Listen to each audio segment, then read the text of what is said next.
आज के वेबिनार का जो विषय है नागालैंड के इतिहास, वहाँ की संस्कृति और रीति रिवाज के बारे में हमको विस्तृत जानकारी प्रदान करना है। नागालैंड भारत का पूर्वोत्तर राज्य जो हमारे पूर्वोत्तर देशों में 7 सिस्टर्स के नाम से 7 राज्यों के अंतर्गत आता है और इसकी राजधानी कोहिमा है। नागालैंड का एक महत्वपूर्ण और शहर है जिसका नाम है दीमापुर।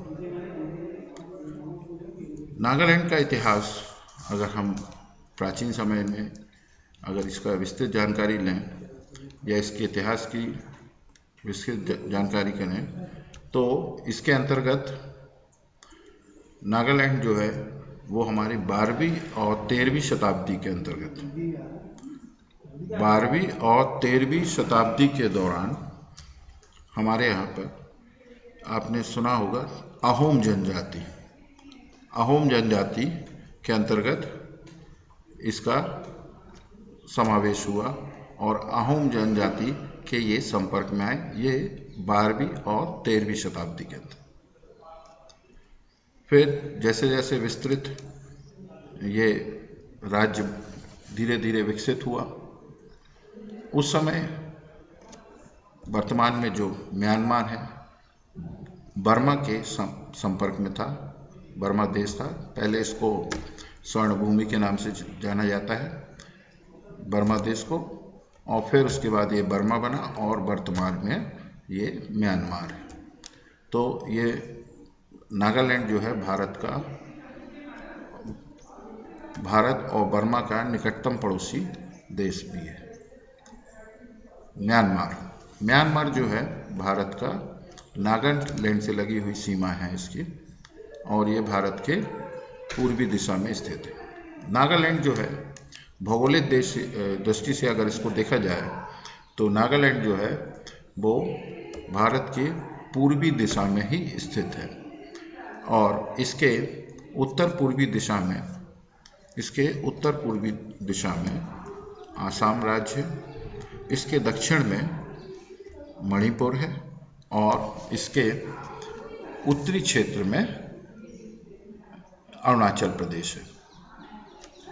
नागालैंड जो है और इसके पूर्व में बर्मा अर्थात म्यांमार देश स्थित है। अगर क्षेत्रफल की दृष्टि से अगर नागालैंड को माना जाए तो इसकी भारत में 26वीं रैंक है।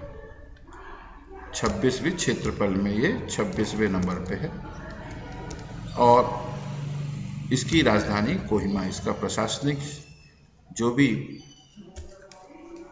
प्रशासनिक कार्य, शासन संबंधी कार्य जो किया जाता है वो कोहिमा से। वर्तमान में नागालैंड में 11 जिले हैं और यहाँ पर लोकसभा की 1 सीट है, साथ ही साथ यहाँ पर राज्यसभा की भी 1 सीट है। 2011 की जनगणना के अनुसार अगर नागालैंड की पॉपुलेशन जनसंख्या को अगर हम व्यक्त करें तो इसकी जनसंख्या लगभग 19,80,602 थी, ये 2011 की जनगणना के अनुसार।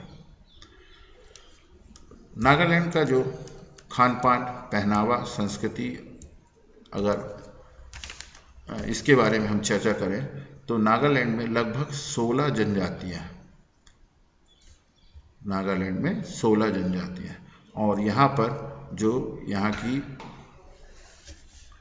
जो प्रमुख भाषा है, यहाँ पे राजकाज की जो भाषा है वो अंग्रेजी का सबसे ज़्यादा चलन होता है यहाँ पर, और इसके अलावा यहाँ पे नागालैंड में कुछ अन्य भाषाएं भी बोली जाती हैं जिसमें एओ, कोयक, अंगामी, सेमा, लोथा ये प्रमुख अन्य भाषाएं हैं। लेकिन इसमें सबसे अधिक जो भाषाएं बोली जाती है वो अंग्रेजी, और इसलिए राजकीय भाषा अंग्रेजी को यहाँ पे प्रमुख दर्जा दिया गया। नागालैंड में रहने वाले प्रमुख जो धर्मावलंबी हैं, जिनमें हिंदू, मुस्लिम और ईसाई धर्म को मानने वाले, जिसमें ईसाई धर्म को मानने वालों की संख्या सबसे अधिक है। यहाँ के जो जनजाति लोग हैं वो खासकर ईसाई धर्म को उन्होंने अपनाया, और वहाँ पे जो गिरजाघर हैं, चर्च हैं, उनकी भी संख्या अधिक है। नागालैंड का जो मौसम होता है, एक तो ये पहाड़ी क्षेत्र है, ये ब्रह्मपुत्र घाटी के अंतर्गत से घिरा हुआ क्षेत्र। यहाँ की अगर हम मौसम के बारे में जानकारी लें तो ये पूरा वन प्रदेशी क्षेत्र है। यहाँ पे गर्मी के समय में अधिकतम जो तापमान होता है वो लगभग 31 डिग्री 31 डिग्री सेल्सियस के लगभग रहता है, और न्यूनतम तापमान 16 डिग्री सेल्सियस रहता है। और शीत ऋतु के दौरान यहाँ का जो तापमान है वो न्यूनतम जो तापमान होता है वो 4 डिग्री सेल्सियस होता है, और अधिकतम तापमान 24 डिग्री सेल्सियस होता है। यहाँ पर पर्यटक जो आते हैं, यहाँ पे अगर घूमने का जो समय माना जाता है वो मई महीने से सितंबर तक का जो मौसम है, यहाँ पे मानसून की बौछारें बहुत अधिक पड़ती है इस दौरान, ठीक है। और अगर यहाँ का जनरली जो सामान्यतः यहाँ का जो मानसून है वो ठंडा रहता है, क्योंकि ये वनाच्छादित प्रदेश कहलाता है। और यहाँ पर जो यहाँ के लोगों का जो प्रमुख भोजन है, ये जनरली यहाँ के लोग मांसाहारी, और नागा जनजाति यहाँ की सबसे प्रसिद्ध जनजाति है। अगर हम इस नागालैंड के इतिहास की बात करें तो नागालैंड जो क्षेत्र है भारत के, ये यहाँ के लोगों का जो जीवन यापन था वो जंगल में रहकर नागा कबीले के नाम से जाना जाता है। यहाँ नागा समुदाय के लोग रहते थे। अगर प्रथम विश्व युद्ध के दौरान अंग्रेजी ने नागा कबीलों से संपर्क लाकर उन्होंने प्रथम विश्व युद्ध में नागा कबीलों से सहायता ली, और अपने जो सेना थी, ब्रिटिश भारत सेना थी, उसमें नागालैंड के जो नागा कबीले या समुदाय के लोग थे उनको फ्रांस और यूरोप में भेजा गया था। और जब युद्ध में विजय होने के बाद फिर प्रथम विश्व युद्ध से वापस आने के बाद ये फिर नागा नेशनल मूवमेंट की स्थापना की, ठीक है।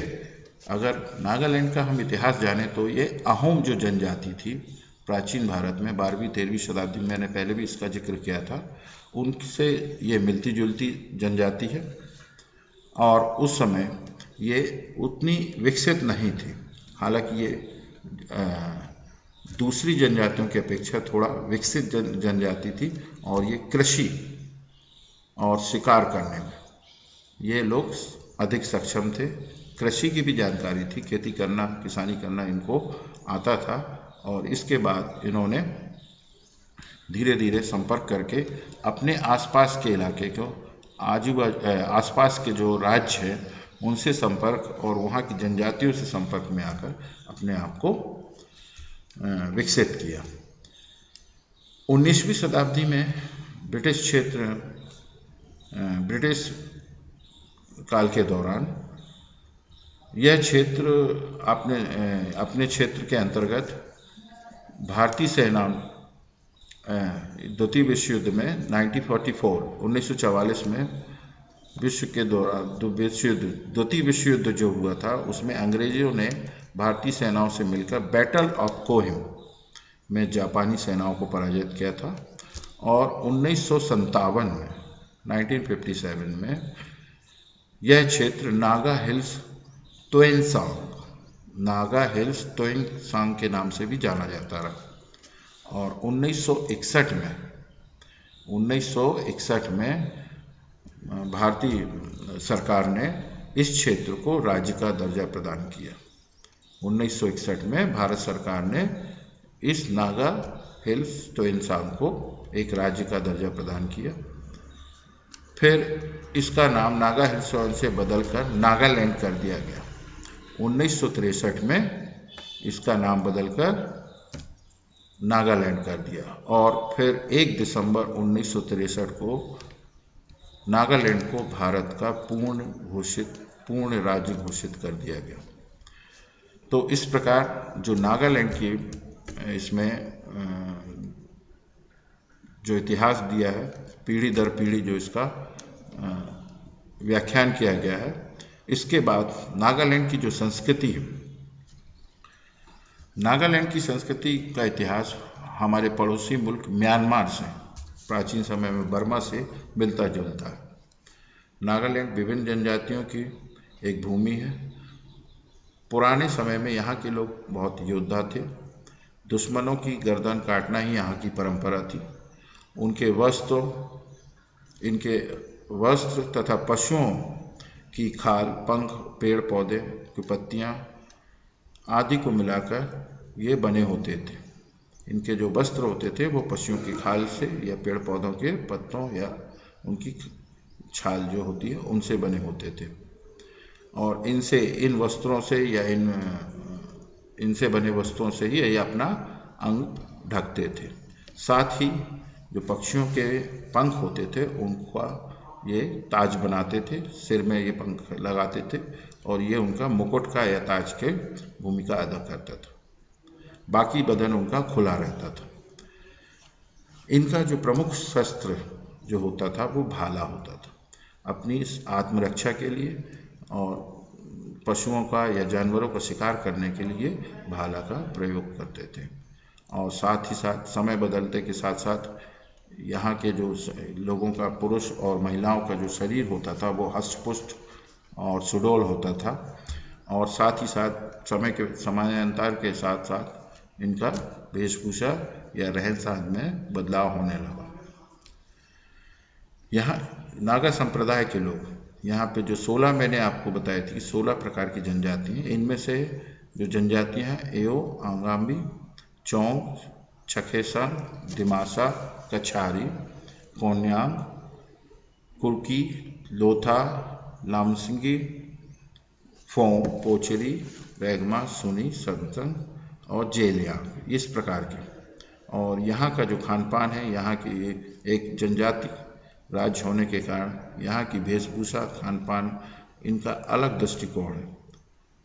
ये अपने सभी समुदाय के साथ जो त्यौहार होते हैं, जनजातीय त्यौहार होते हैं, अनुष्ठानों का भी इनकी जो है अलग राज्यों से, विभिन्न राज्यों से इनकी जो परंपरा है, अनुष्ठान, वो करने की अलग रीति रिवाज है। नागालैंड के जो प्रमुख त्यौहार हैं वो है महोत्सव, सेकेरेंसी, नकलयुलेम, सुकुनिये, बुशु, तोंस्कुम, मिंक्रूंड, चंगगाड़ी, तोएकमांग, ये नगाड़ा, तुलनी, मन्यू, ये कुल मिला के कुछ इनके प्रमुख 30 त्यौहार हैं। खेती करना, कृषि करना यहाँ की अर्थव्यवस्था का एक प्रमुख हिस्सा होता है और यहाँ पर लोग सभी त्यौहार का आयोजन जो भी होता है वो जनरली कृषि पर आधारित जो है उन पर ये 30 त्यौहार किए जाते हैं। नागालैंड के लोगों का प्रमुख जो भोजन है, यहाँ की संस्कृति, खान पान भारत के विभिन्न भागों से थोड़ा अलग है। यहाँ के लोग ज़्यादातर मांसाहारी होते हैं। यहाँ के लोग खासकर कुकर मांस या कुत्ते का मांस, भैंसे का मांस, सुअर, मटन, चिकन, मछली, सांप आदि के मांसों के शौकीन होते हैं। कुत्ते का मांस यहाँ का लोकप्रिय मांस होता है, ठीक है, और ये उसको बड़े चाव से खाते हैं। नागालैंड के पर्यटन स्थल जो हैं, नागालैंड का जो पर्यटन स्थल, नागालैंड की राजधानी कोहिमा, ये समुद्र तल से लगभग 1444 मीटर की ऊंचाई पर स्थित है और एक बड़ा खूबसूरत शहर है। नागालैंड को कभी पूर्व का स्विट्जरलैंड भी कहा जाता था।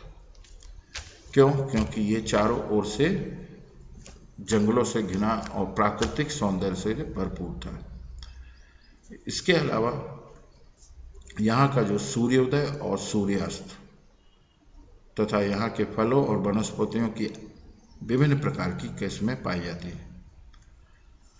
यहाँ का सूर्यास्त और सूर्योदय बड़ा मनोहारी होता है। ये सूर्योदय के लिए बहुत प्रमुख है। हालांकि अरुणाचल प्रदेश इसके लिए भारत में उगते हुए सूरज का जो राज्य माना जाता है, लेकिन इसकी सीमा नागालैंड से लगी हुई, तो ये भी यहाँ पे भी सूर्योदय बड़ा मनोहारी दृश्य होता है। इसके अलावा यहाँ पर पर्वतारोहण, वन कैंपिंग और नागालैंड के कई दर्शनीय स्थल हैं जो जहाँ पर लोग पर्यटक आना पसंद करते हैं। यहाँ पे कैथोलिक गिरजाघर, चर्च, कैथोलिक गिरजाघर का प्रमुख केंद्र जो है वो कोहिमा है। यहाँ इनकी अलग पहचान रखता है कैथोलिक गिरजाघर। यह पूर्वोत्तर भारत का सबसे बड़ा गिरजाघर है कैथोलिक, जो कोहिमा में स्थित है। इसकी इमारत बेहद सुंदर है और जिसमें लकड़ी की बेहतरीन कारीगरी की गई है, जो अपने आप में एक देखने लायक है। फिर इसको युद्ध का कब्रिस्तान, युद्ध का कब्रिस्तान स्थल भी यहीं पर है। यह स्थान नागालैंड का इतिहास एक युद्ध कब्रिस्तान प्रतीकात्मक स्मरण है जो नागालैंड की राजधानी कोहिमा में स्थित है। उन स्मारकों में उन वीरों की वीरता को दर्शाया गया है जो द्वितीय विश्व युद्ध के दौरान जिन्होंने अपने प्राणों की आहुति दी थी। और